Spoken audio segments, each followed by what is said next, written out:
gabi po, Luzon, Visayas at Mindanao. Pumreno pero hindi kumagat. Yan ang lumabas sa investigasyon ng pagkahulog sa bangin ng isang bus ng GV Florida sa Mountain Province itong Biyernes. Ang emergency at exhaust brake ng bus hindi raw po gumana. Pero ang giit ng karelyebong driver, hindi sila nagkulang sa pag-iinspeksyon sa bus bago sila bumiyahe. Inihahanda na po ang asunto laban sa driver, pati na sa kumpanya ng bus. Mula sa Bontoc Mountain Province, nakatutok live po ito si Haji Rieta. Haji. Mike, mechanical failure nga. Yan ang naging inisyal na resulta ng investigasyon ng mga pulis kasama na rin ng DPWH at naging dahilan ng pagdaglag nga ng bus sa may Bontoc Mountain Province noong Biyernes kung saan na 14 ang agad na nasawi at mahigit 30 naman ang sugatan. Ganito kalalim ang banging binagsakan ng GV Florida bus itong Biyernes. Inyunak! Tumilapon at nagkalat ang mga bangkay at ilang survivor sa tabi ng bus. Pahirap pa ng pagkuha ng rescue team sa mga bangkay at mga survivor.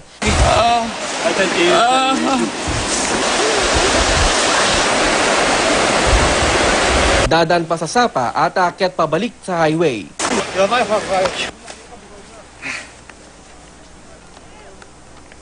Kanina binalikan ng DPWH team at mga pulis ang bus na bumagsak sa banging may lalim na 120 meters o 393 feet.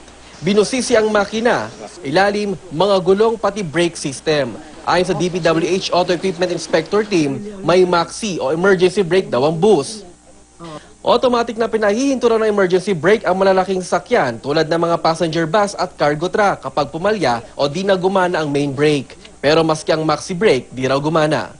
Hindi matulin yung sasakyan, kaya niyang i-handle. At saka kung hindi, kagaya ng mga kalsada, medyo talagang mapababa kaya hindi niya nakaya. Sa tingin ng mga investigador, bumiyahe ang bus na ito ng walang exhaust brake o yung brake na pinagagana para mapabagal ang malalaking sasakyan kapag palusong ang daan. Wala po kaming nakitang exhaust brake na nakakabit. Ang importansya ng exhaust brake kasi yun ang bali pumipigil sa malakas na revolution o yung mataas na revolution ng makina. Binalikan din ng mga otoridad ang bahagi ng Banawe-Bontoc National Highway. Nakita nila ang ilang skid marks, patunay na pumreno pero di na kumagat at tuluyang napahinto ang bus. Sa investigasyon ng mga pulis, tinatahak ng bus ang highway galing Banawe at papunta sanang Kalinga. Sa pakurbadang bahagi 800 metro pa bago makarating sa lugar kung saan nahulog ang GV Florida bus, may mga skid marks nang nakita sa daan.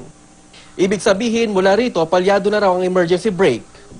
Sa lugar namang ito, sumabit daw sa nakusling bakal sa gutter ang kanang gulong sa harapan ng bus kaya sumabog ito bago dumausdos sa bangin. Base sa mga salaysay ng mga nakaligtas, pagkahulog daw ng bus, nagpaikot-ikot ito at natanggal ang buong bubong. Tumilapon ang ilang pasahero bago raw bumagsak. 14 ang nasawi, 33 sugatan, kasamang driver at konduktor. Prenong itinuturong dahilan ng disgrasya ng driver na una nang itinangging nakatulog siya habang nagmamaneho. Momento po, tapos biglang nag-abante, tapos yun na, nagulat ako kasi na lost control na ako dun Kasi may nahulog na yun, nagulat ako na lost control, sumabog yung gulong. Hindi ko na yung bus. Nakantabay rin daw ang karelyebo niyang si Alexander Longgalong. Hindi umano sila nagkulang sa pag-inspeksyon sa bus bago sila bumiyahe. Hindi kasi po pwede na hindi namin check upin at wala yung bus na binibiyahe namin. Ang GMA News stringer na si Ferdy Castañeda ang kasama ng unang grupong sumaklolo. Mahihirapan sila sa terrain kasi pakyat, pababa, pakyat. Yung naka-spine board, mahihirapan yung mga taong buhat yung mga pasyente, yung mga injured. Yung buhay sa patay, halo-halo na. Si Mang Roberto Banarba nakita raw ang bus bago ang trahedya. Kakaiba na raw ang takbo ng GV Florida. Nung dumating dito, dahan-dahan. Tapos hindi tumigil. Pinapala yung 3 tao. Diretso pa rin. Meron akong narinig, pero hindi ko alakalain na yun.